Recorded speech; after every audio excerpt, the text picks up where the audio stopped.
Después de que murió mi esposo, sus hijos dijeron: Queremos la herencia, el negocio, todo. Mi abogado me suplicó que peleara. Yo dije: entréguenselo todo a ellos. Todos pensaron que había perdido la razón. En la audiencia final, firmé los documentos. Los hijos sonrieron, hasta que su abogado palideció al leer. Me alegra que estés aquí. Sigue mi historia hasta el final. Y comenta desde qué ciudad estás viendo, para que pueda ver hasta dónde ha llegado mi historia. Las flores del funeral aún estaban frescas cuando decidieron destruirme. Yo estaba sentada en la silla de piel de Héctor, en su despacho de casa, la misma silla en la que había pasado incontables noches revisando documentos del negocio y planeando nuestro futuro juntos. 22 años de matrimonio, y ahora se suponía que debía fingir que los dos hombres que estaban frente a mí tenían algún derecho a decidir mi destino. Rodrigo, el hijo mayor de Héctor, llevaba la muerte de su padre como un traje caro, perfectamente entallado a su conveniencia. A sus 45 años, tenía la misma presencia dominante que alguna vez tuvo Héctor, pero sin nada de su calidez. Sus ojos color gris acero me recorrieron con el cálculo frío de un empresario evaluando una mala inversión. Rosa Elena dijo, con ese tono condescendiente que había aprendido a odiar con los años: necesitamos hablar de algunos asuntos prácticos. Manuel, 3 años menor, pero que de algún modo parecía más viejo con su cabello raleado de forma prematura y su mandíbula blanda, estaba de pie junto a su hermano como un lugarteniente leal. Donde Rodrigo era aristas afiladas y movimientos calculados, Manuel era agresión pasiva envuelta en una falsa preocupación. Sabemos que esto es difícil, añadió Manuel, con la voz empapada de una simpatía artificial. Perder a papá tan de repente ha sido duro para todos, como si ellos hubieran sido quienes sostuvieron la mano de Héctor durante esas largas noches en el hospital, como si ellos hubieran sido quienes tomaron decisiones imposibles sobre tratamientos y control del dolor. Claro que asistieron al funeral. Rodrigo voló desde su despacho jurídico en Guadalajara. Manuel condujo desde Monterrey, donde dirigía algún negocio de consultoría del que nunca hablaba con claridad. Pero durante los 3 meses de la enfermedad de Héctor, cuando de verdad importaba, yo estuve sola. ¿Qué tipo de asuntos prácticos?, pregunté, aunque algo frío ya se asentaba en mi estómago. Rodrigo intercambió una mirada con Manuel, una comunicación silenciosa perfeccionada a lo largo de décadas de secretos compartidos y entendimiento mutuo. Era el tipo de mirada que excluía a todos los demás en la habitación, a todos los que eran como yo. La herencia, dijo Rodrigo, simplemente los bienes de papá, las propiedades, los intereses del negocio. Tenemos que ordenar cómo se va a distribuir todo. Sentí cómo mis dedos se aferraban con fuerza a los brazos de la silla de Héctor. La piel estaba gastada y suave por los años de sus manos apoyadas en el mismo lugar, y encontré consuelo en esa textura tan familiar. Héctor y yo habíamos hablado de esto extensamente. Él me aseguró que todo estaba arreglado. Bueno, sí, dijo Manuel, con un tono que sugería que yo estaba pasando por alto algo obvio. Papá sí hizo previsiones, pero quizá no te explicó toda la complejidad de la situación. Rodrigo sacó una carpeta color manila de su portafolios y la colocó sobre el escritorio de Héctor, el mismo escritorio donde Héctor me había dado un beso de despedida cada mañana durante 22 años. La carpeta era gruesa, oficial, intimidante, de esa manera en que siempre lo son los documentos legales. El testamento es bastante claro, continuó Rodrigo, abriendo la carpeta con una precisión casi teatral.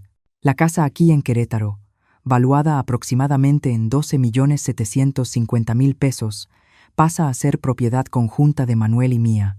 La casa de descanso en Valle de Bravo, valuada en alrededor de 11.250.000 pesos, también nos corresponde a nosotros. Los activos del negocio, cerca de 6 millones de pesos, se repartirán igualmente entre los dos. Cada cifra me golpeó, como si fuera un golpe físico. Nuestro hogar, el lugar donde Héctor y yo habíamos construido nuestra vida, donde organizamos cenas de Navidad y celebraciones de aniversario, donde hablamos de envejecer juntos, desaparecido. La casa de descanso donde pasamos nuestra luna de miel, donde celebramos nuestro 10º aniversario, donde Héctor me dijo que me amaba por primera vez, desaparecida. ¿Y yo?, pregunté en voz baja. Manuel se movió incómodo, pero la expresión de Rodrigo no cambió. Bueno, naturalmente está la póliza del seguro de vida, 3 millones de pesos. Eso debería ser más que suficiente para cubrir tus necesidades de aquí en adelante. 3 millones de pesos para una mujer de 63 años que había renunciado a su carrera para apoyar a la familia de su esposo. Para alguien que había pasado las últimas 2 décadas administrando la casa de Héctor, recibiendo a sus socios de negocios, cuidándolo durante su enfermedad. 3 millones de pesos para empezar de cero. Ya veo, dije, aunque en realidad no veía nada. Esto no puede ser correcto. Héctor me prometió que estaría protegida, que nunca tendría que preocuparme por la seguridad ni la estabilidad. No es algo personal, Rosa Elena, dijo Manuel. La falsa suavidad de su voz me erizó la piel. Es solo que papá siempre quiso que los bienes familiares permanecieran dentro del linaje de sangre. ¿Lo entiendes? Linaje de sangre. Como si los 22 años que pasé como esposa de Héctor, como madrastra de Rodrigo y Manuel, no significaran nada. Como si el amor y el compromiso valieran menos que la genética. Por supuesto, añadió Rodrigo, no somos insensibles. Puedes quedarte en la casa durante 30 días mientras haces tus arreglos. Creemos que eso es más que justo. ¿Justo? Ellos pensaban que 30 días para arrancar una vida entera era justo. Miré alrededor del despacho, absorbiendo los detalles familiares que pronto pertenecerían a otros. La estantería donde Héctor guardaba sus libros de primera edición, la ventana que daba al jardín que habíamos planeado juntos, la pequeña fotografía sobre su escritorio, no de Rodrigo ni de Manuel, sino de Héctor y de mí, el día de nuestra boda, los dos riendo por algo que ya no podía recordar. Hay una cosa más, dijo Rodrigo, y algo en su tono me hizo levantar la mirada de inmediato. Sacó otro documento de la carpeta. Este era más pequeño, pero de algún modo más amenazante. Papá acumuló gastos médicos importantes durante su última enfermedad. El seguro cubrió la mayor parte, pero aún quedan alrededor de 2.700.000 pesos pendientes. Como era su esposa, y en teoría, tomaban las decisiones médicas juntos. El hospital y los médicos esperan que tú te hagas cargo del pago. La habitación pareció girar. 2.700.000 pesos de deuda, con solo 3 millones de pesos del seguro para cubrirlos. Eso me dejaría con 300.000 pesos para reconstruir toda mi vida. Pero el patrimonio... Empecé. Los bienes están en proceso de sucesión, me interrumpió Manuel con suavidad. Y dadas las cláusulas específicas del testamento, esas deudas se consideran independientes de las propiedades heredadas. Es lamentable, pero así funcionan estas cosas legalmente. Los miré fijamente, a esos 2 hombres que me habían llamado mamá en el funeral de su padre apenas 3 días atrás. Rodrigo, con su traje perfectamente planchado y sus ojos fríos. Manuel, con sus rasgos suaves y una voz que fingía preocupación mientras entregaba crueldad. Necesito tiempo para procesar todo esto, dije por fin. Por supuesto, respondió Rodrigo, poniéndose de pie y acomodándose el saco. Tómate todo el tiempo que necesites. Pero recuerda que el plazo de 30 días empieza mañana. Y esas cuentas médicas. Bueno, cuanto más tiempo pasen sin pagarse, más complicadas se vuelven. Me dejaron sola en el despacho de Héctor, rodeada de los fantasmas de nuestra vida juntos y del peso aplastante de mi nueva realidad. El silencio era ensordecedor. No hubo consuelo, ni palabras de apoyo, ni una sugerencia de que quizá podríamos encontrar una solución que honrara los deseos de Héctor y mi necesidad humana básica de seguridad. Me quedé sentada mientras la luz de la tarde se desplazaba por la habitación, creando sombras que parecían burlarse de la luz que Héctor y yo alguna vez compartimos allí. Mis manos encontraron el pequeño cajón del escritorio donde Héctor siempre guardaba sus cosas personales. Dentro, bajo recibos viejos y tarjetas de presentación, mis dedos tocaron algo inesperado. Una pequeña llave que nunca antes había visto. Era de latón antiguo, gastada por el uso. No encajaba en ninguna cerradura que yo recordara en la casa, pero Héctor la había guardado en su espacio más privado. ¿Por qué? Mientras sostenía la llave a contraluz, noté que el auto de Manuel aún estaba estacionado en la entrada. A través de la ventana Pude ver a él y a Rodrigo, de pie junto al coche, con las cabezas inclinadas, conversando animadamente. Estaban celebrando, me di cuenta, repartiendo su herencia, planeando qué harían con su nueva riqueza. Ninguno de los dos miró hacia la casa donde su madrastra, la esposa de su padre, permanecía sentada a solas, con los restos de su vida esparcidos frente a ella. Pero mientras los veía alejarse en el auto, ocurrió algo extraño. En lugar de la desesperación que esperaba sentir, una emoción distinta comenzó a echar raíces dentro de mí. Al principio fue pequeña, apenas un susurro en el fondo de mi mente, pero se volvió más fuerte con cada minuto que pasaba. Ellos pensaban que habían ganado. Creían que habían logrado borrarme del legado de Héctor, reducirme a nada más que una molestia que debía resolverse cumpliendo apenas con los mínimos requisitos legales. Lo que no sabían, lo que jamás podrían haber sabido, era que Héctor siempre fue más astuto de lo que cualquiera de sus hijos imaginó. Y después de 22 años de matrimonio, parte de esa astucia también se me había pegado a mí. La llave en mi mano pareció calentarse mientras la sostenía, como si intentara decirme algo. Mañana descubriría qué cerradura habría. Esta noche, dejaría que Rodrigo y Manuel disfrutaran de su victoria. Martín Morales había sido el abogado de Héctor durante 15 años, y en todo ese tiempo nunca lo había visto tan incómodo como aquella mañana, sentado frente a mí en su oficina del centro de Monterrey. Su compostura habitual, siempre impecable, estaba resquebrajada, dejando ver al hombre preocupado detrás de la fachada profesional. Rosa Elena dijo, quitándose los lentes y limpiándolos por tercera vez en 10 minutos. Tengo que aconsejarte, con la mayor firmeza posible. Esta no es la decisión correcta. El sol de la mañana entraba a raudales por los ventanales de piso a techo de su oficina en el piso 15, iluminándolo todo con una claridad implacable. Abajo, el río Santa Catarina reflejaba la luz, y en alguno de esos edificios relucientes al otro lado del agua, la gente tomaba decisiones racionales sobre sus vidas. Los envidié. Entiendo tus preocupaciones, Martín, dije, con una voz más firme de lo que me sentía. Pero ya tomé una decisión. Él dejó los lentes sobre el escritorio y se inclinó hacia adelante, con expresión sincera. Podrías pelear esto. El testamento. Hay irregularidades, dudas sobre el estado mental de Héctor durante la última modificación. Podríamos impugnarlo, retrasar la sucesión, obligar a Rodrigo y Manuel a negociar. Había pasado la noche en vela, leyendo y releyendo los documentos que Rodrigo me dejó, tratando de entender cómo Héctor, mi Héctor, pudo haberme borrado de nuestra vida compartida de una manera tan absoluta. El lenguaje era frío, clínico, reduciendo 22 años de matrimonio a unos cuantos párrafos sobre provisión adecuada y arreglos apropiados. ¿Cuánto tiempo llevaría una impugnación?, pregunté. Meses, quizá años. Pero, Rosa Elena, tendrías una oportunidad real.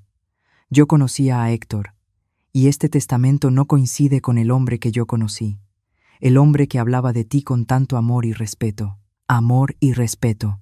¿Había imaginado todas esas conversaciones en las que Héctor me aseguraba que estaría protegida? ¿Había malinterpretado sus promesas de que nunca tendría que preocuparme por mi futuro? ¿Y durante esos meses o años, de qué viviría?, pregunté. Rodrigo dejó claro que las deudas médicas son mi responsabilidad. 2.700.000 pesos, Martín. Aunque ganara al final, estaría en bancarrota mucho antes. La mandíbula de Martín se tensó. Rodrigo y Manuel están jugando duro. Pero precisamente por eso no deberías darles lo que quieren. Están contando con que estés demasiado intimidada o agotada para pelear. Tenía razón. Por supuesto, cada instinto dentro de mí gritaba que esto estaba mal, que Héctor no había querido dejarme con casi nada, mientras sus hijos heredaban millones. Pero los instintos no pagan cuentas médicas, ni garantizan un techo sobre la cabeza. ¿Y si simplemente les doy todo lo que quieren?, pregunté en voz baja. Martín parpadeó. Perdón, ¿cómo? ¿Y si firmo lo que necesiten? Transfiero cualquier derecho sobre las propiedades y me voy sin reclamar nada. ¿Qué tan rápido podría hacerse? Rosa Elena, no puedes estar hablando en serio. Estarías renunciando a tu derecho legal de impugnar. ¿Qué tan rápido, Martín? Me miró largo rato, y su máscara profesional se deslizó, dejando ver una preocupación genuina. Si renuncias a todas las reclamaciones y firmas las liberaciones correspondientes, una semana, quizá 2. Pero ¿por qué siquiera considerarías algo así? Volví a mirar hacia el río, observando una pequeña embarcación avanzar contra la corriente. El capitán parecía saber exactamente a dónde iba, siguiendo un mapa invisible que lo guiaba con seguridad. Porque pelear me destruiría, dije por fin. Aunque ganara, al final sería otra persona, amargada, agotada, sin dinero. Tal vez sea mejor aceptar lo que ofrecen y construir algo nuevo. Martín se recargó en su silla, estudiándome con la intensidad que lo había convertido en uno de los abogados más exitosos de la ciudad. Rosa Elena, en 30 años de ejercicio profesional, jamás he tenido un cliente que renuncie voluntariamente a una herencia de varios millones de pesos. Tiene que haber algo que yo no estoy viendo.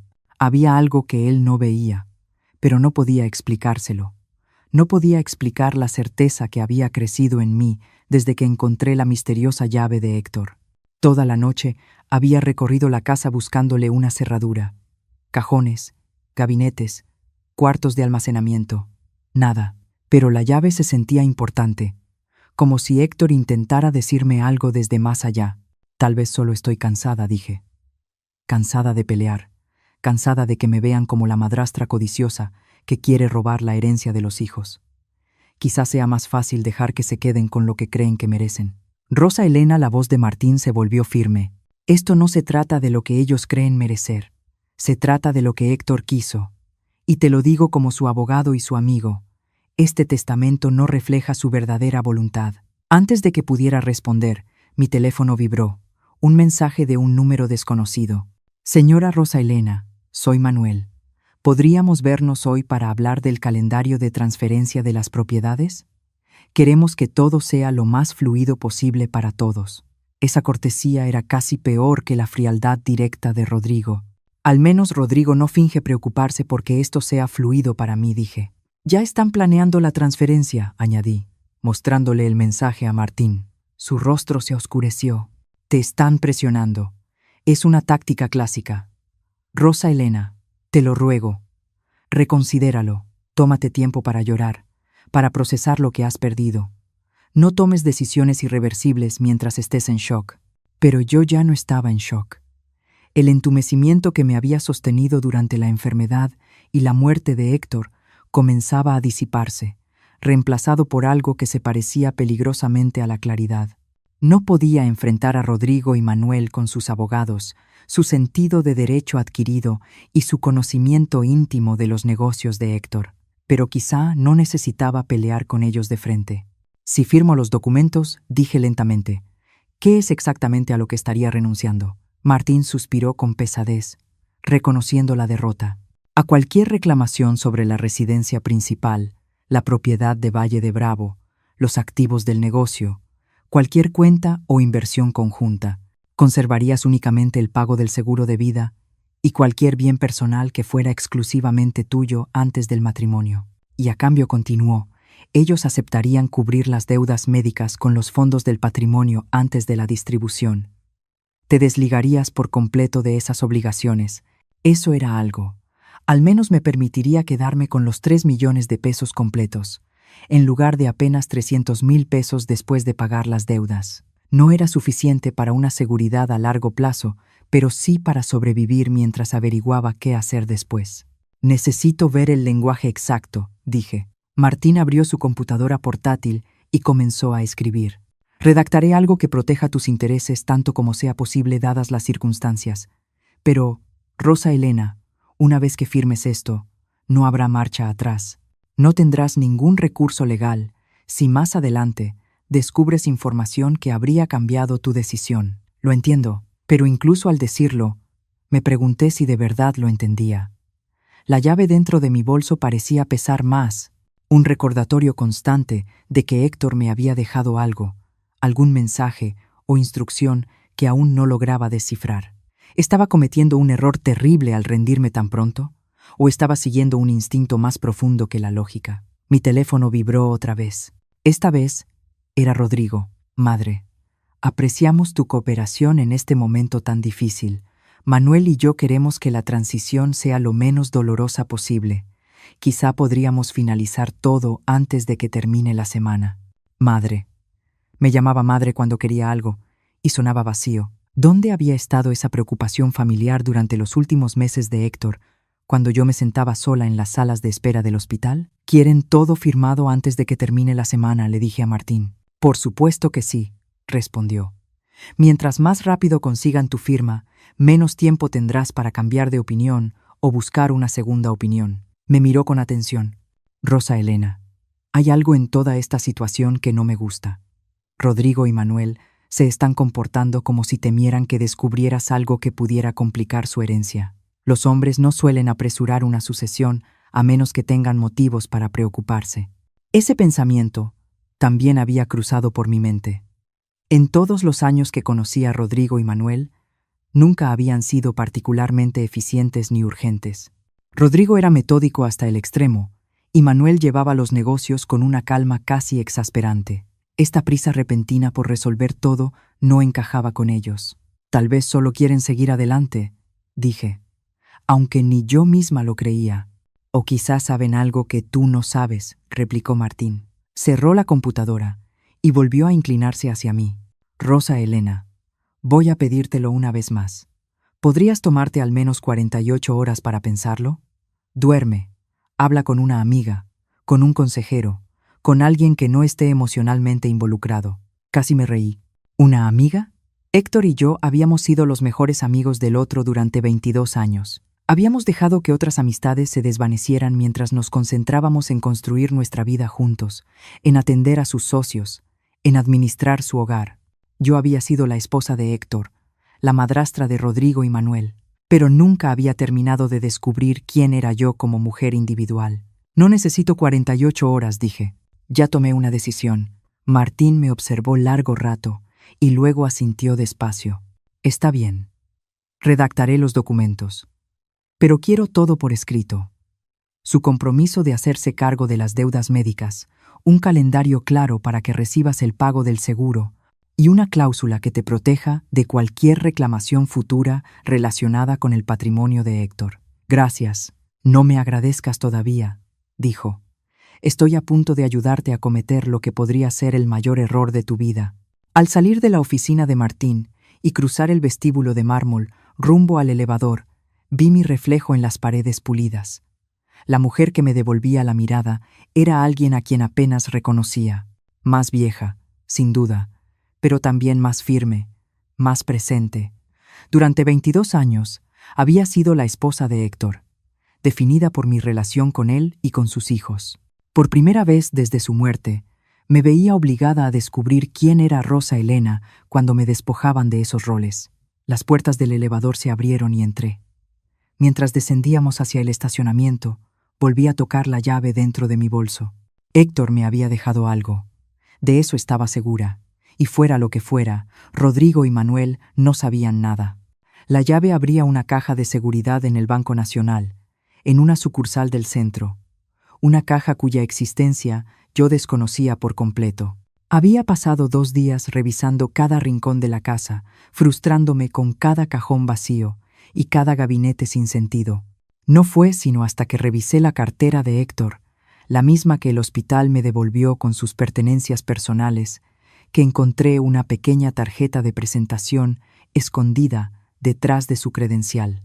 Banco Nacional, con un número escrito a mano en la parte de atrás, 379. La gerente del banco, una mujer amable llamada Patricia, que recordaba a Héctor de algunas visitas ocasionales, me condujo hasta la bóveda con una simpatía respetuosa. El señor Héctor Villaseñor fue muy específico con esta caja, me dijo Patricia, mientras bajábamos los escalones de mármol. Solo usted y él tenían acceso. La abrió hace unos 6 meses. ¿6 meses? Justo por esas fechas fue cuando la salud de Héctor empezó a deteriorarse, cuando comenzaron esas misteriosas reuniones de negocios que nunca terminó de explicarme. La caja era más grande y más pesada de lo que esperaba. Patricia me dejó sola en la pequeña sala de consulta y con los dedos temblorosos levanté la tapa metálica. Dentro había documentos, muchos documentos. Pero no eran los papeles legales que yo esperaba, ni testamentos, ni pólizas de seguro, ni contratos comerciales. Eran cartas personales, correos electrónicos impresos, estados financieros y lo que parecían informes de vigilancia. Lo primero que llamó mi atención fue una carta escrita a mano por Héctor, fechada apenas 2 meses antes de su muerte. El sobre decía: para Rosa Elena. Abrir solo después de leer todo lo demás. La dejé a un lado y tomé el siguiente documento. Un intercambio de correos electrónicos impresos entre Rodrigo y alguien llamado Marcos Cruz. La fecha indicaba que eran de hacía 8 meses. Y mientras leía, la sangre se me heló. Marcos, papá está empeorando. Los médicos creen que quizá le queden unos 6 meses. Tenemos que avanzar más rápido con los protocolos de transferencia. ¿Puedes agilizar la documentación que comentamos? La respuesta fue igual de escalofriante. Rodrigo, ya preparé los documentos como solicitaste. En cuanto tu padre firme, los activos del negocio se reestructurarán bajo las empresas fachada que establecimos. Las propiedades personales pueden transferirse inmediatamente después del fallecimiento. ¿Y la esposa? Rosa Elena no será un problema. No entiende la parte empresarial. Y cuando se dé cuenta de lo que está pasando, ya será demasiado tarde. Papá confía plenamente en nosotros. Tuve que leerlo 2 veces para que el significado terminara de asentarse. Lo habían estado planeando durante meses. Mientras yo cuidaba a Héctor, lo llevaba a las citas médicas y administraba sus medicamentos. Sus hijos conspiraban para robarle, no solo a mí, sino a su propio padre. El siguiente documento era un estado de cuenta bancario de una empresa que jamás había escuchado. Villaseñor Holdings S.D.R.L. El saldo mostraba 94 millones de pesos. Debajo había una nota escrita a mano por Héctor. Rosa Elena, estos son nuestros verdaderos ahorros. Los muchachos creen que todo mi dinero está en la casa y el negocio, pero moví la mayor parte de nuestros activos aquí hace meses. Estaba tratando de protegernos. 94 millones de pesos. No éramos pobres. Ni siquiera éramos clase media. Héctor había sido discretamente rico, y Rodrigo y Manuel estaban intentando robarle a su padre moribundo. Mis manos temblaban cuando tomé el siguiente elemento, una carpeta marcada como Investigación Privada, Confidencial. Dentro había fotografías, registros financieros y un informe resumido firmado por alguien llamado Jaime Mitre, investigador privado con licencia. Las fotografías mostraban a Rodrigo entrando y saliendo de lo que parecía ser un casino de lujo en Baja California. Las fechas indicaban múltiples visitas durante el último año, en ocasiones quedándose varios días. Los registros financieros eran aún más inquietantes. Rodrigo debía aproximadamente 4.600.000 pesos a diversos acreedores, la mayoría relacionados con deudas de juego. El expediente de Manuel no era menos incriminatorio. La investigación revelaba que su supuesto negocio de consultoría era en realidad una fachada para una serie de esquemas de inversión fallidos. Había perdido casi 6 millones de pesos del dinero de otras personas, incluidos fondos pertenecientes a varios clientes de edad avanzada que le habían confiado sus ahorros para el retiro. Ambos hijos de Héctor estaban ahogados en deudas y problemas legales. No era de extrañar que estuvieran tan desesperados por poner las manos sobre su herencia. Pero el documento más devastador era un informe médico fechado 3 meses antes de la muerte de Héctor. No provenía de su médico habitual. Era de un neurólogo cuyo nombre yo no conocía. El resumen era breve, pero concluyente. El paciente no presenta signos de deterioro cognitivo ni disminución de capacidad. Las facultades mentales permanecen íntegras y la capacidad de toma de decisiones está completamente conservada. Rodrigo y Manuel habían estado insinuando a cualquiera que quisiera escucharlos que la enfermedad de Héctor afectaba su juicio, que no estaba en condiciones de tomar decisiones acertadas sobre su patrimonio. Pero este informe demostraba lo contrario. Héctor había estado mentalmente lúcido hasta el final. El último documento de la carpeta era una copia de otro testamento, no el que Rodrigo me había mostrado, sino uno fechado apenas 6 semanas antes de la muerte de Héctor. En este, todo quedaba para mí, con fideicomisos modestos para Rodrigo y Manuel que se pagarían de forma anual y no podían retirarse de una sola vez. En el margen Había una nota escrita a mano por Héctor, original resguardado por Mitre y Asociados, no por el despacho Morrison. Mi corazón empezó a latir con fuerza mientras las piezas encajaban. Había 2 testamentos. Rodrigo y Manuel habían conseguido acceso a una versión antigua y la estaban usando para reclamar la herencia, mientras que el testamento real y definitivo estaba a salvo en otro despacho jurídico. Pero ¿por qué Mitre y Asociados no me habían contactado tras la muerte de Héctor? ¿Por qué estaba descubriendo todo esto apenas ahora? Tomé la carta de Héctor con manos temblorosas y abrí cuidadosamente el sobre. Mi querida Rosa Elena, comenzaba, si estás leyendo esto, entonces ya no estoy contigo, y los muchachos han mostrado su verdadero rostro. Lamento no haberte contado todo esto mientras estaba vivo, pero necesitaba estar completamente seguro de lo que estaban planeando. La carta continuaba explicando cómo Héctor empezó a sospechar cuando Rodrigo y Manuel se volvieron de pronto tan atentos durante su enfermedad, no por amor, sino porque se estaban colocando estratégicamente para controlar su patrimonio. Había contratado al investigador privado, movido el dinero y creado un plan elaborado para protegerme. Los muchachos creen que heredarán la casa y el negocio, pero lo que no saben es que he hipotecado ambas propiedades de manera considerable durante el último año. La casa tiene un gravamen de 24 millones de pesos y el negocio debe alrededor de 16 millones de pesos a distintos acreedores. No están heredando activos, están heredando deudas. Me quedé mirando la carta, apenas creyendo lo que estaba leyendo. Héctor, en esencia, les había entregado a Rodrigo y Manuel una píldora venenosa disfrazada de herencia. La póliza del seguro de vida que mencionaron es real, continuaba la carta, pero no es de 3 millones de pesos, es de 7.500.000 pesos, y el dinero extra está pensado para ayudarte a empezar de nuevo. Martin Morrison nunca debió encargarse de mi sucesión. Despedí a su despacho hace 2 meses, pero no se lo dije. Los muchachos debieron convencerlo de representar a la familia después de mi muerte. El último párrafo me llenó los ojos de lágrimas. Sé que esto puede parecer cruel, pero no podía quedarme de brazos cruzados mientras te robaban, de la misma forma en que han estado robándole a otros. Ellos tomaron sus decisiones. Rosa Elena, ahora tienen que vivir con las consecuencias. Mereces algo mejor de lo que planeaban darte. Toma el dinero, empieza de nuevo, y no mires atrás. Con todo mi amor, Héctor. Junto a la carta había una tarjeta de presentación de Mitre y Asociados y una nota indicándome que debía contactarlos inmediatamente después de leer el contenido de la caja de seguridad. Me quedé sentada en esa pequeña sala sin ventanas durante casi 1 hora, intentando procesar todo lo que había aprendido. Héctor no me había abandonado. Me había estado protegiendo. Y Rodrigo y Manuel, los hombres que me llamaron mamá en el funeral, que hablaron con tanta elocuencia sobre familia y legado, no eran más que ladrones comunes. Pero había algo más, algo que me revolvía el estómago. Si Rodrigo y Manuel estaban tan desesperados por dinero como para robarle a su padre moribundo, ¿qué harían cuando descubrieran que su herencia era, en realidad, una montaña de deudas?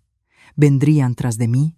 ¿Intentarían obligarme a ayudarlos a salir del hoyo financiero que Héctor había cavado para ellos? Guardé con cuidado todos los documentos de nuevo en la caja de seguridad, excepto la tarjeta y la carta de Héctor. Esos los guardé a salvo en mi bolso. Mañana llamaría a Mitre y Asociados para saber exactamente qué había dispuesto Héctor, pero esa noche tenía que sentarme a cenar con Rodrigo y Manuel, sabiendo ahora lo que realmente eran. Tenía que sonreír y asentir mientras hablaban de sus planes para nuestras propiedades, fingiendo que no sabía que estaban a punto de heredar nada más que deudas y problemas legales. Mientras manejaba de regreso a casa, sonó mi teléfono. Era Manuel. Rosa Elena dijo, con una voz cálida cargada de falso afecto: a Bianca y a mí nos encantaría que vinieras a cenar esta noche. Pensamos que sería bonito pasar un poco de tiempo en familia antes de cerrar todos los asuntos legales. Tiempo en familia. ¡Qué considerados! Suena encantador, respondí, sorprendida por lo firme que sonó mi voz. ¿A qué hora? A las 7 en punto. Y, Rosa Elena, de verdad queremos que sepas cuánto apreciamos la elegancia con la que estás manejando todo esto. Papá estaría orgulloso. Papá estaría orgulloso. Si Manuel supiera lo que su padre realmente pensaba de sus hijos adictos al juego y ahogados en deudas. Colgué y seguí conduciendo hacia lo que probablemente sería mi última cena como miembro de la familia Villaseñor, y entonces me di cuenta de que algo había cambiado dentro de mí. El duelo y la confusión que había cargado desde la muerte de Héctor seguían ahí, pero ahora se mezclaban con algo más duro y enfocado.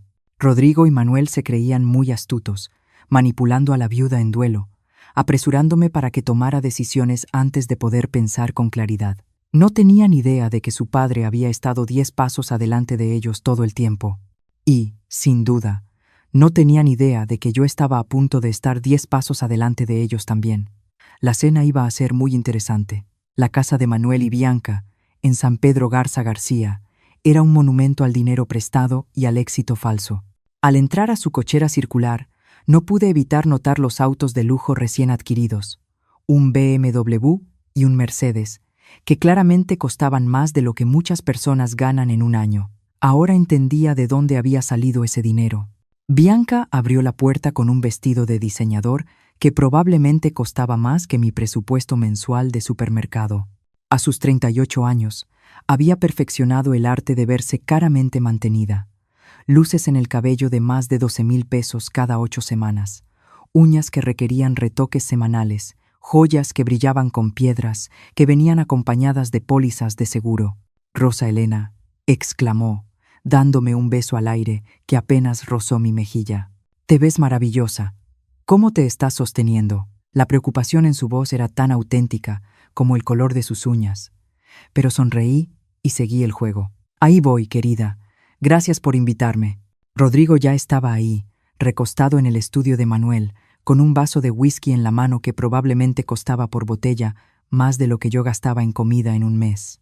La habitación, llena de madera oscura y cuero, estaba diseñada para proyectar éxito y estabilidad. Ahora que conocía la verdad, lo único que proyectaba era una ambición desesperada. «Madre», dijo Rodrigo, poniéndose de pie para darme un abrazo breve. «Te ves mejor. Me preocupé por ti después de nuestra conversación de ayer. Cuando me había dicho que, en esencia, estaba sin casa y en bancarrota.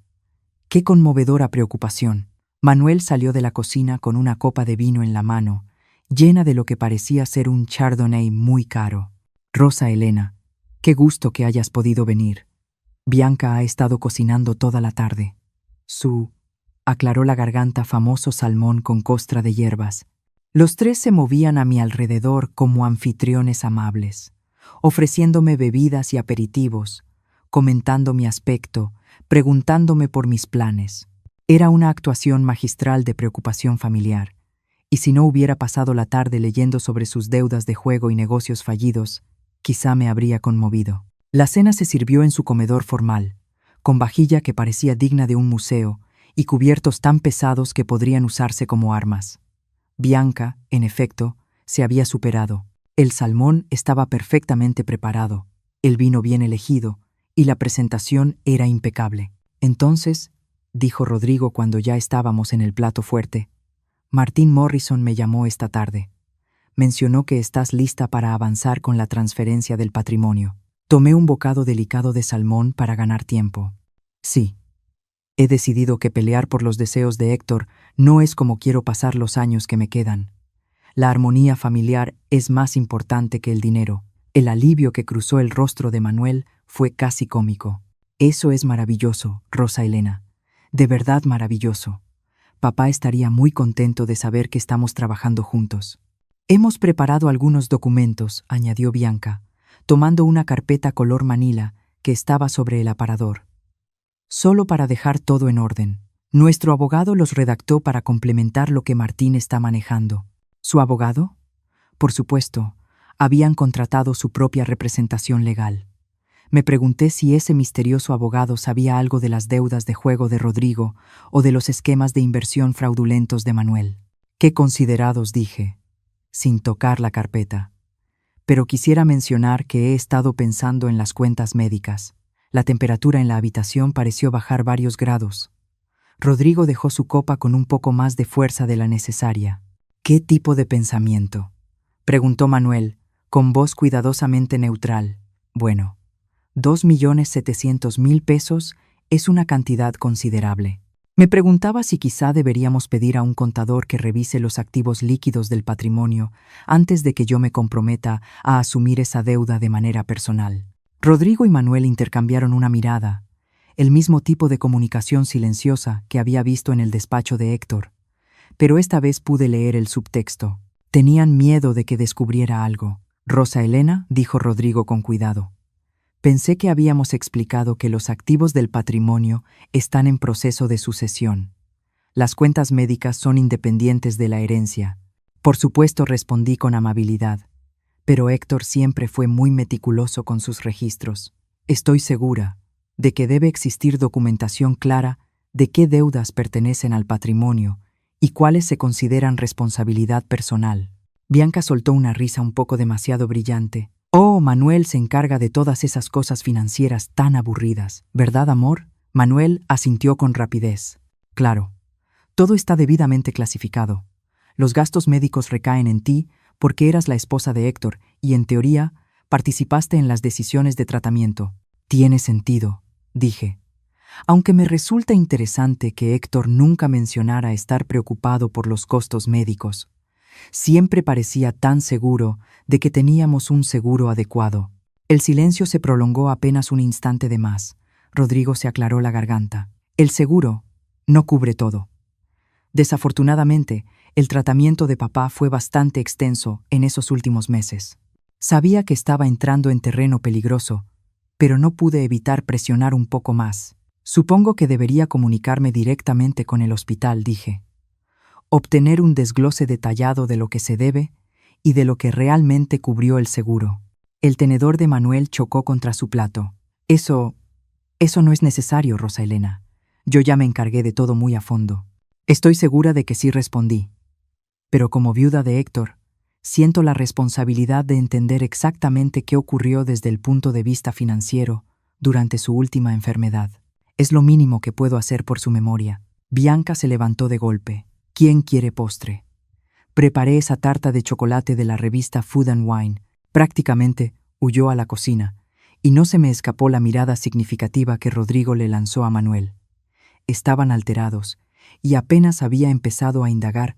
Rosa Elena, dijo Rodrigo, inclinándose hacia mí con lo que supuse pretendía ser una expresión paternal. Espero que no estés dudando de nuestro acuerdo por algo que alguien más te haya dicho.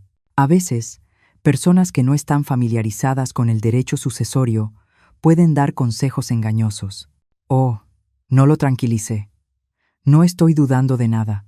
Solo intento ser minuciosa. Héctor siempre decía que el diablo estaba en los detalles. Manuel soltó una risa nerviosa. A papá sí que le gustaba el papeleo. Así es, respondí. De hecho, he estado revisando su oficina y sigo encontrando documentos que no entiendo. Estados de cuenta bancarios de cuentas que nunca había oído mencionar. Papeles de empresas en las que no sabía que estaba involucrado. El color se le fue del rostro a Manuel. ¿Qué tipo de documentos? Oh, nada importante. Estoy segura, dije. Solo estados financieros confusos. Aunque sí encontré una llave de una caja de seguridad que nunca había visto antes. Rodrigo se quedó completamente inmóvil. ¿Una caja de seguridad? Sí. ¿No es curioso? Yo creía conocer todos los arreglos financieros de Héctor, pero al parecer tenía algunas cuentas y cajas de las que no estaba enterada. Supongo que debería revisar eso antes de cerrar todo. La mirada que se cruzaron los hermanos esta vez fue puro pánico, rápidamente contenido, pero inconfundible. Madre, dijo Rodrigo, con la voz tensa por el esfuerzo de sonar casual. No deberías preocuparte por todo ese papeleo. Los documentos legales pueden ser muy confusos para alguien sin formación empresarial. ¿Por qué no dejas que Manuel y yo revisemos lo que encontraste? Qué amables, los dos respondí. Pero creo que Héctor querría que yo misma entendiera nuestra situación financiera. Al fin y al cabo, a partir de ahora, tendré que arreglármela sola. Bianca regresó con la tarta, con una sonrisa que se veía algo forzada. Mientras servía el postre, la conversación se desvió hacia temas más seguros. El clima, el último proyecto de consultoría de Manuel, el despacho jurídico de Rodrigo, pero podía sentir la tensión bajo su charla educada. como una corriente eléctrica a punto de estallar. Después de la cena, cuando me preparaba para irme, Rodrigo me acompañó hasta el coche. Rosa Elena dijo, apoyando la mano en la puerta: «Sobre esos documentos que mencionaste haber encontrado, sí, probablemente sería mejor que los llevaras a nuestra próxima reunión. Déjanos ayudarte a ordenar qué es importante y qué no», dijo Rodrigo. El sistema de archivo de papá no siempre era lógico. Le sonreí. La misma sonrisa amable que había llevado puesta toda la noche. Por supuesto, Rodrigo, la familia debe ayudarse entre sí. Pero mientras me alejaba en el coche, lo vi por el espejo retrovisor, de pie en la entrada con el teléfono ya pegado a la oreja. Estaba haciendo una llamada que no podía esperar a que regresara a la casa. Cuando llegué a la mía, mi propio teléfono ya estaba sonando. Era un número que no reconocía. «Señora Rosa Elena Villaseñor, habla Jaime Mitre, de Mitre y Asociados. Creo que usted puede tener algunos documentos que pertenecen a mi despacho». «Señor Mitre», dije, sentándome en la silla de Héctor en su estudio. ¿Cómo supo que los había encontrado? Su esposo fue muy específico en sus instrucciones. Si usted encontraba la caja de seguridad, yo debía contactarla dentro de las 24 horas. «Señora, necesitamos vernos lo antes posible.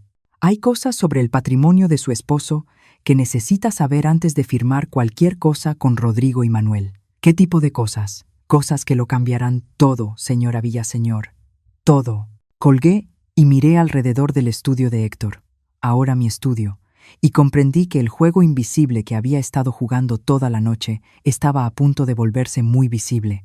Rodrigo y Manuel creían que estaban manipulando a una viuda en duelo, pero no tenían idea de que su padre había estado jugando un juego mucho más largo y mucho más sofisticado. La oficina de Jaime Mitre no se parecía en nada a la elegante suite de Martin Morrison en el centro. Ubicada en un edificio modesto, en una zona céntrica de la ciudad, tenía el aire acogedor de un lugar donde se hacía trabajo real, no donde se impresionaba a clientes importantes. Mitre mismo fue una sorpresa.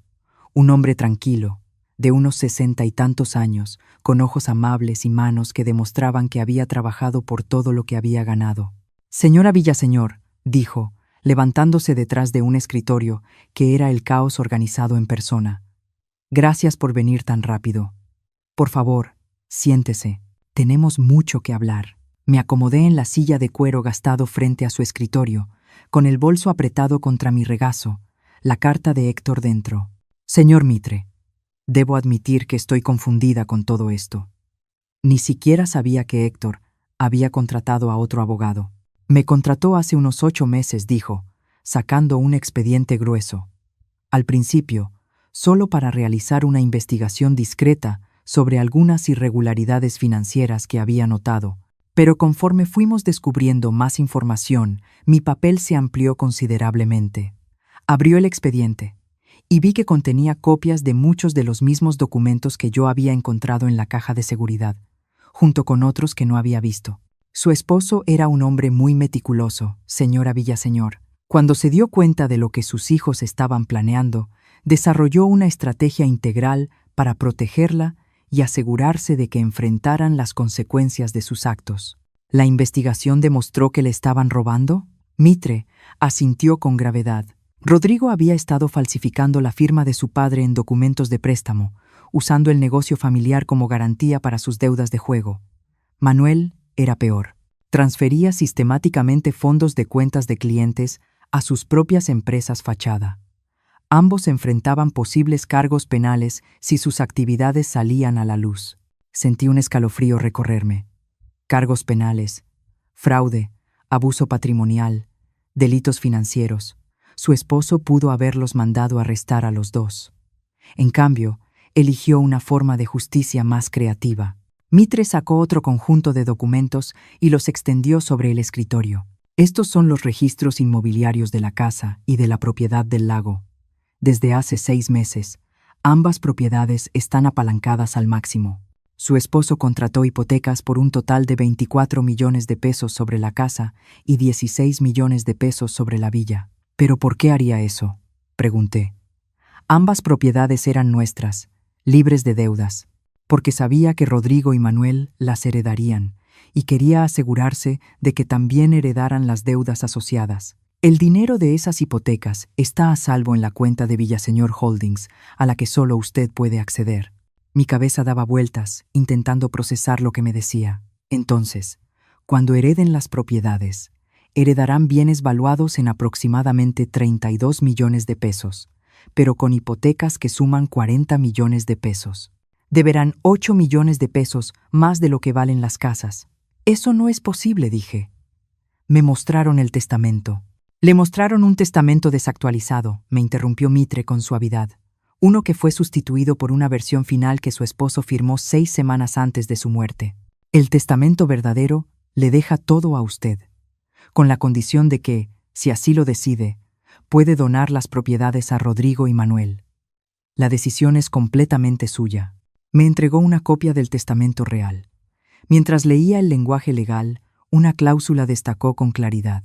Dejo la decisión de que, si es que algo, heredarán mis hijos Rodrigo y Manuel enteramente a mi amada esposa, Rosa Elena, confiando en su sabiduría y juicio para determinar lo que verdaderamente merecen. Héctor dejó la decisión en mis manos, susurré. Así es. Y señora Villaseñor, hay más. La póliza del seguro de vida no es de 3 millones de pesos, es de 7.500.000 pesos. Y existe una póliza adicional por 4.500.000 pesos que Rodrigo y Manuel desconocen. 12 millones de pesos. Sumados al dinero que Héctor había movido a las cuentas protegidas, no solo estaba segura, era una mujer con una gran fortuna. Pero lo más importante, continuó, Mitre, es que su esposo documentó absolutamente todo. Cada firma falsificada, cada transferencia fraudulenta, cada mentira que Rodrigo y Manuel dijeron durante su enfermedad. Si decide iniciar cargos penales, dijo Mitre, tenemos más que suficientes pruebas para garantizar condenas. La habitación pareció inclinarse ligeramente cuando comprendí el alcance total del plan de Héctor. No solo me había protegido, me había dado el poder de decidir el destino de Rodrigo y Manuel. ¿Qué pasa si no inicio cargos, pero tampoco les entrego las propiedades?, pregunté. No reciben nada. Heredan el amor de su padre y sus recuerdos de infancia. Y eso es todo. Mientras tanto, siguen enfrentando las deudas que ya acumularon, y los acreedores que esperaban su herencia para cobrar no serán nada comprensivos. Antes de que pudiera responder, mi teléfono sonó. Era Rodrigo. No contestes, me aconsejó Mitre. Aún no. Hay algunas cosas más que necesitas saber. Pero el teléfono seguía sonando, y algo en la insistencia me inquietó. Finalmente, contesté. Rosa Elena, la voz de Rodrigo estaba tensa, casi frenética. Necesitamos hablar. Ha habido un cambio. ¿Qué tipo de cambio? Alguien de Mitre y Asociados llamó a Manuel esta mañana. Dicen tener documentos que sustituyen el testamento con el que hemos estado trabajando. Esto es muy preocupante, Rosa Elena. Creemos que alguien podría estar intentando defraudar el patrimonio. Miré a Mitre, que negaba con la cabeza con algo que parecía diversión. Rodrigo, no entiendo qué tipo de documentos. Papeles legales que no tienen sentido. Escucha, madre. Creo que deberías venir de inmediato a la oficina de Martin Morrison. Tenemos que aclarar esto antes de que firmes algo o tomes decisiones de las que puedas arrepentirte. La urgencia en su voz era reveladora. Habían descubierto que no estaban heredando lo que creían y estaban entrando en pánico. Estaré ahí en 1 hora, dije, y colgué. Mitre se recargó en su silla. Entonces, señora Villaseñor, el momento de la verdad ha llegado. ¿Qué quiere hacer? Miré los documentos extendidos sobre su escritorio. Pruebas de años de manipulación y robo, evidencia de la planificación cuidadosa de Héctor y la base legal de cualquier decisión que tomara a continuación. Quiero entender algo, dije despacio. Si les entrego las propiedades con las hipotecas, ¿están legalmente obligados a pagar esas deudas? Absolutamente. Las hipotecas se transfieren con las propiedades. Tendrían 30 días para refinanciar o asumir los préstamos, o enfrentar la ejecución hipotecaria, y, dados sus problemas de crédito y deudas actuales, ningún banco los refinanciará. Perderán las propiedades y, aún así, deberán los saldos pendientes. Pensé en la cena de la noche anterior. en el vestido de diseñador de Bianca y los autos caros en la cochera, en la arrogancia casual de Rodrigo y la falsa preocupación de Manuel. Pensé en 22 años siendo tratada como una extraña dentro de mi propia familia, minimizada, condescendida y finalmente traicionada. Pero, sobre todo, pensé en Héctor, acostado en esa cama de hospital, sabiendo lo que sus hijos planeaban, trabajando incluso en sus últimas semanas para protegerme de su codicia. Señor Mitre, dije, poniéndome de pie y alisando mi falda. Creo que ha llegado el momento de que Rodrigo y Manuel aprendan las consecuencias de sus decisiones. Mientras conducía hacia la oficina de Martin Morrison, mi teléfono vibraba con una sucesión constante de mensajes cada vez más desesperados. Rodrigo, madre, por favor, no firmes nada hasta que aclaremos esto. Manuel, Rosa Elena, hay personas que intentan aprovecharse de tu duelo. Ten cuidado. Bianca, somos familia. No dejes que extraños se interpongan entre nosotros. Familia. Aún creían que podían manipularme con esa palabra.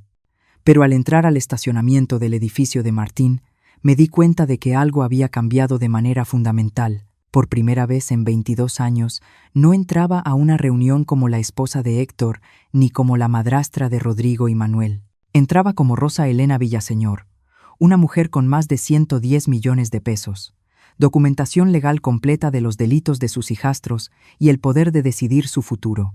La viuda asustada y en duelo que creían estar manipulando había dejado de existir. En su lugar había alguien mucho más peligrosa, una mujer sin nada que perder y todo por ganar. La sala de juntas de Morrison y asociados nunca se había sentido tan pequeña. Rodrigo y Manuel se sentaron de un lado de la mesa de caoba pulida, pálidos pero decididos. Martin Morrison ocupaba la cabecera, visiblemente más incómodo de lo que jamás lo había visto. Jaime Mitre se sentó a mi lado, con un portafolios grueso a sus pies y la calma de un hombre que tenía todas las cartas. Rosa Elena, comenzó Rodrigo antes de que alguien más pudiera hablar. Nos alegra que estés aquí. Toda esta situación se ha vuelto muy confusa y necesitamos aclarar algunos malentendidos. ¿Qué tipo de malentendidos?, pregunté, acomodándome en la silla y cruzando las manos con calma sobre mi regazo. Manuel intervino de inmediato, con la voz tensa por una preocupación fingida. Alguien ha estado difundiendo información falsa sobre el patrimonio de papá, supuestas versiones distintas del testamento, cuentas ocultas, cosas que simplemente no tienen sentido. Nos preocupa que personas sin escrúpulos estén intentando aprovecharse de tu duelo. Martin Morrison se aclaró la garganta. Rosa Elena, debo admitir que yo también estoy confundido. El señor Mitre afirma tener documentos que sustituyen el testamento con el que he estado trabajando. Pero Héctor nunca me mencionó un cambio de abogados, ni la creación de nuevos documentos patrimoniales. Eso es porque Héctor ya no confiaba en usted, dije en voz baja. La sala quedó en un silencio absoluto. El rostro de Martin Morrison se puso rojo, mientras Rodrigo y Manuel intercambiaban una mirada de pánico puro. Disculpa, dijo Martín. Abrí mi bolso y saqué la carta de Héctor, la que había encontrado en la caja de seguridad. Héctor descubrió que alguien en su despacho estaba filtrando información sobre su planeación patrimonial a Rodrigo y Manuel. No podía estar seguro de si era usted personalmente o alguien de su oficina, así que decidió llevar su negocio a otro lugar. Eso es imposible, dijo Rodrigo de inmediato. Papá confiaba plenamente en Martín. ¿De verdad? Miré fijamente a Rodrigo, disfrutando cómo su fachada segura empezaba a resquebrajarse. Entonces, ¿por qué contrató en secreto a un investigador privado hace 8 meses para revisar sus actividades financieras? ¿Y por qué movió 94 millones de pesos a cuentas a las que solo yo tengo acceso? Manuel emitió un sonido ahogado. 94 millones. Eso no es posible. Papá no tenía tantos activos líquidos. En realidad, sí los tenía, dijo Jaime Mitre, abriendo su portafolio y sacando una carpeta gruesa.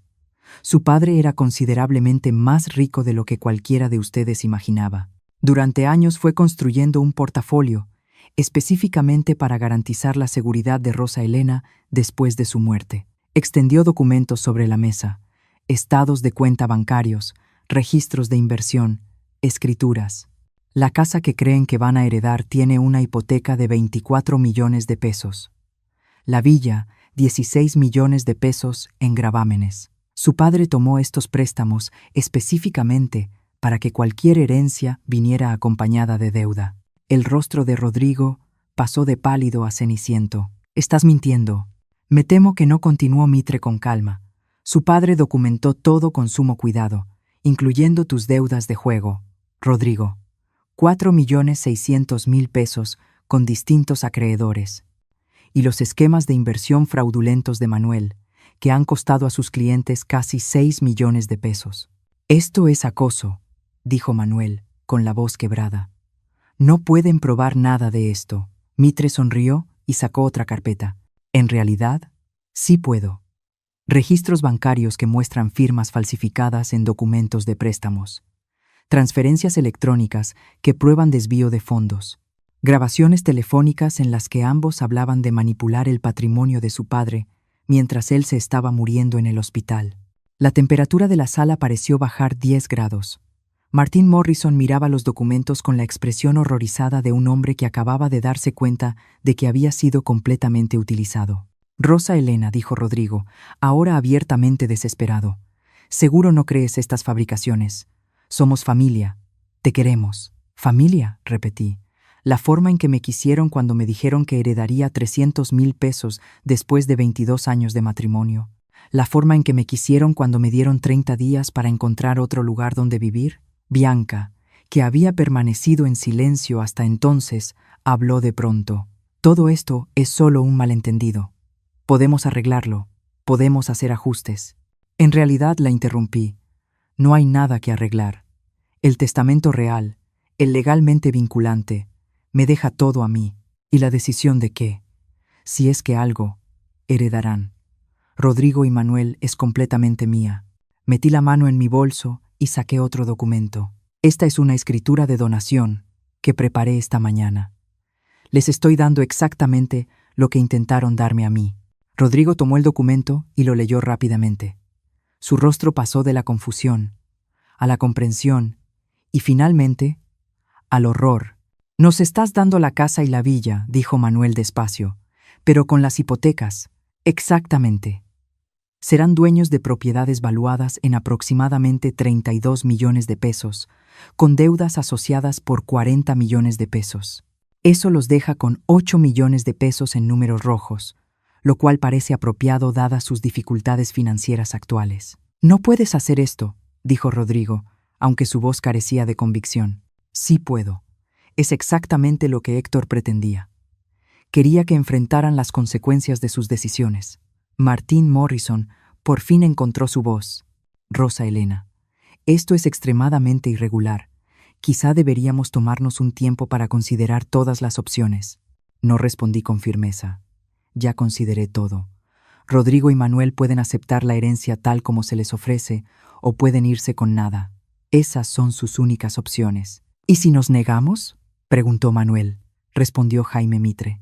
«Entonces la señora Villaseñor procederá con cargos penales por abuso a adulto mayor, robo agravado y fraude electrónico. La evidencia es abrumadora. Ambos enfrentarían penas de prisión significativas». El silencio se prolongó durante lo que parecieron horas. Podía ver la mente de Rodrigo trabajando, buscando un ángulo, una forma de negociar o manipular la situación. Manuel simplemente parecía derrotado. Finalmente Rodrigo habló. «¿Qué quieres de nosotros?». «Quiero que firmen los documentos aceptando la herencia tal como se les ofrece. Quiero que acepten no volver a contactarme nunca más, a menos que sea a través de abogados. Y quiero que entiendan que esto fue lo que su padre eligió para ustedes. No por odio, sino porque ustedes lo obligaron a hacerlo». Bianca comenzó a llorar. «Esto nos va a arruinar. Vamos a perderlo todo». «Debieron haber pensado en eso antes de empezar a robarle a su padre moribundo», respondí sin un ápice de compasión. Manuel alzó la vista hacia mí con algo que quizá era respeto. «De verdad lo planeó todo, cada detalle. Su padre era mucho más inteligente de lo que cualquiera de ustedes le dio crédito jamás». Al final, firmaron. No tenían alternativa. La otra opción era la cárcel, y ni siquiera en su desesperación estaban dispuestos a arriesgarse a eso. Mientras salían de la sala de juntas, Rodrigo se detuvo en la puerta. «Esto no ha terminado, Rosa Elena». «Sí, lo está», respondí con calma. «Está completamente terminado». 3 meses después, vendí los bienes raíces que Rodrigo y Manuel no podían darse el lujo de conservar y me mudé a una encantadora casa en la costa del Pacífico mexicano, en Baja California Sur. La casa costó 24 millones de pesos en efectivo y aún así me dejó con más dinero del que podría gastar en varias vidas. Por medio de mi abogado supe que Rodrigo se había declarado en quiebra y estaba asistiendo a terapia obligatoria por adicción al juego ordenada por un juez. Manuel había regresado a vivir con su madre y trabajaba como gerente nocturno en un hotel cerca del aeropuerto. Bianca había solicitado el divorcio y se había mudado a Ciudad de México con su hermana. A veces, sobre todo por las tardes cuando la neblina llegaba desde el mar, pensaba en Héctor y me preguntaba si aprobaría cómo habían terminado las cosas. Entonces, recordaba su carta, su planificación cuidadosa, su determinación de protegerme incluso después de su muerte. Creo que habría estado profundamente satisfecho. La casa tenía un jardín hermoso que los dueños anteriores habían descuidado. Pasaba mis días devolviéndole la vida, plantando rosas como las que Héctor y yo cultivamos juntos, creando huertos de hierbas y parterres de flores que florecían en sucesión cuidadosamente planeada a lo largo del año. Era un trabajo tranquilo, satisfactorio de una forma que 22 años de gestionar las expectativas de otros nunca habían sido. Por primera vez en mi vida adulta, no rendía cuentas a nadie más que a mí misma. Me uní al club local de jardinería, tomé clases de acuarela en la Casa de Cultura y comencé a hacer voluntariado en un refugio de animales. Placeres sencillos, pero se sentían revolucionarios después de décadas viviendo al servicio de las necesidades y deseos de otros. Una tarde, mientras podaba las rosas del jardín delantero, una mujer joven se detuvo junto a la reja. Tendría unos 30 años, con ojos amables y una sonrisa tímida. «Disculpe», dijo. «Soy Sara Mitre, la hija de Jaime Mitre. Mi papá me dijo que quizá le interesarían algunas oportunidades de voluntariado». Dejé las tijeras de podar y me acerqué a la reja. «¿Qué tipo de oportunidades?» «Trabajo con mujeres que intentan salir de relaciones abusivas, abuso financiero, manipulación emocional, ese tipo de cosas. Mi papá dijo que usted podría entender por lo que están pasando». Pensé en la mujer asustada y confundida que había sido solo unos meses antes, convencida de que era impotente y dependiente de la buena voluntad de personas a las que no les importaba. «Tal vez sí», respondí. Sara sonrió. «¿Le gustaría escuchar lo que hacemos?» Mientras hablábamos, comprendí que el último regalo de Héctor no había sido solo seguridad financiera. Me había dado algo mucho más valioso: la certeza de que era más fuerte de lo que jamás imaginé, más inteligente de lo que cualquiera me reconoció, y capaz de protegerme a mí misma y a otros que necesitaban protección. 2 meses después, fundé la Fundación Héctor Villaseñor para la Justicia Financiera, dedicada a brindar apoyo legal y educación financiera a víctimas de abuso económico dentro de la familia. No era el legado que Rodrigo y Manuel esperaban dejar, pero era exactamente el legado que Héctor habría querido. Ahora, tengo curiosidad por ti, que escuchas mi historia. ¿Qué harías si estuvieras en mi lugar? ¿Has pasado por algo parecido? Déjalo en los comentarios. Y mientras tanto, en la pantalla final te dejo otras 2 historias favoritas del canal que, sin duda, te van a sorprender. Gracias por quedarte hasta el final.